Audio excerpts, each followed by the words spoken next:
Welcome to The Explainer. Today, we're diving into a really tough question, one that might feel a little uncomfortable. How is it possible for a society to be super religious on the outside, but also, deeply corrupt on the inside? We're going to explore this idea that for a lot of people, modern religion isn't really about ethics anymore. It's become all about identity. Okay, so right at the heart of the material we're looking at is this puzzle. You see these societies where faith is just everywhere. It's loud, it's passionate, it's very, very public. But at the same time, that intense devotion seems to exist right alongside a real lack of civic honesty and even compassion. So what gives? How on earth do you explain that contradiction? All right, let's get into it. Here's our game plan for today. We're going to start by really defining this contradiction. Then we'll look at a major shift in what religion is even for. After that, we'll talk about the costs of that shift, see if there are any ways to fix it, and finally, think about what this all means for the future of faith and ethics. Okay, so first things first, let's really nail down what the problem is. The source we're drawing from really zooms in on modern India as an example of a place that's seeing this huge surge in public religion, but at the very same time is dealing with some pretty persistent ethical problems. It's this disconnect, right, between performing your faith and actually practicing ethics. That's the central puzzle we're digging into. On the one hand, you have this explosion of public religious expression, right? We're talking massive processions, loudspeakers broadcasting prayers, religious symbols are absolutely everywhere. But then, on the other hand, all of that doesn't seem to make for stronger ethics in daily life.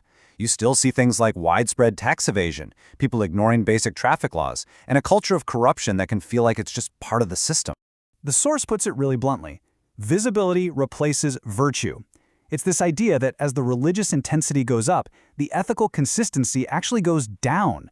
The outward show, the ritual, it sort of becomes a substitute for real moral behavior. And that, of course, brings up a massive question. What in the world is causing this fundamental shift? And this is where we get to the absolute core of the argument. The source puts forward a pretty radical idea here, that the whole function of religion has been flipped on its head. What was once a tool for looking inward and disciplining yourself has become a weapon for controlling everyone else. This slide just lays out that shift perfectly, doesn't it? If you look back, religion was often about inner discipline. It was about self-restraint, being humble, and answering to your own conscience. But now? Well, now it's so often about outer control, policing what other people do, asserting your group's identity over others, and demanding that everyone conform publicly. The whole focus has swung from how can I be a better person to how can I make others behave the way I want. So, okay, what happens when you strip religion of its ethical core like that? What are the actual consequences? Well, the source argues that this shift from ethics to identity it's devastating for society. The first huge cost is that religion gets completely politicized. Instead of being a force that holds power in check, it becomes a tool to grab and hold on to power.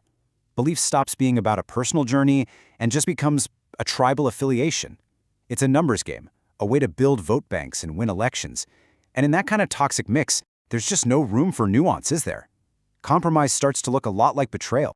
Now, this didn't just happen out of nowhere. The source points to what's basically a perfect storm of factors. You've got weak law enforcement, so people feel like they can get away with things. There's low trust in institutions, so people are looking for something else to believe in.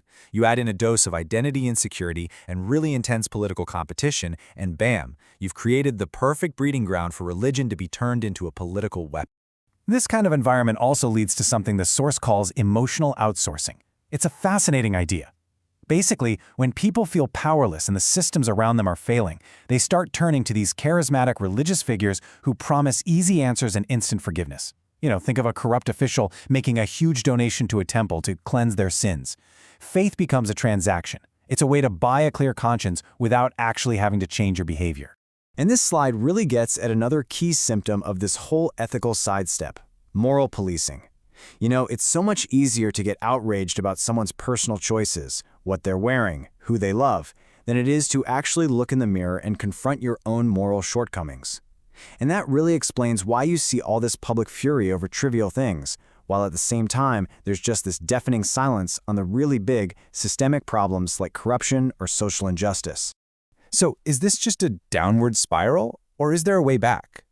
The source suggests that maybe we should look to history for some answers. By checking out how other societies have dealt with the same challenge, we might just find a path to put ethics back at the center of religion without having to get rid of faith altogether. The source lays out a couple of historical models for us here. First, take post-Reformation Europe. As you can see, the separation of church and state was huge. It made belief a personal, private matter, not something the government could use to force people into line. Then you have some East Asian societies, where a really strong sense of civic duty, of being a good citizen, created ethical behavior without needing to lean on religious identity. So the big takeaway here isn't about getting rid of faith, it's about redefining its job in the public square. Okay, so based on those historical examples, the source proposes 4 key steps to kind of repair religion's ethical core. First, you've got to separate personal belief from public coercion. Simple as that. Second, you need a strong legal system that actually enforces ethical behavior for everyone, not just for some. Third, you have to change the political culture so that using religion as a weapon just doesn't work anymore. And finally, you have to encourage a shift back to inward spirituality, focusing on personal character instead of public dominance. And all of this brings us to our final and maybe most important point. The choice we're facing isn't really between religion and no religion. It's between 2 totally different ways of living out your faith. See, the argument isn't that society has too much faith. The problem is that faith has become disconnected from responsibility. The source argues that religion only really finds its true purpose again when it gets back to its hardest, most essential job, not controlling the crowd, but shaping the character of the individual. And that really leaves us with a powerful question to think about. What does a truly moral society actually look like?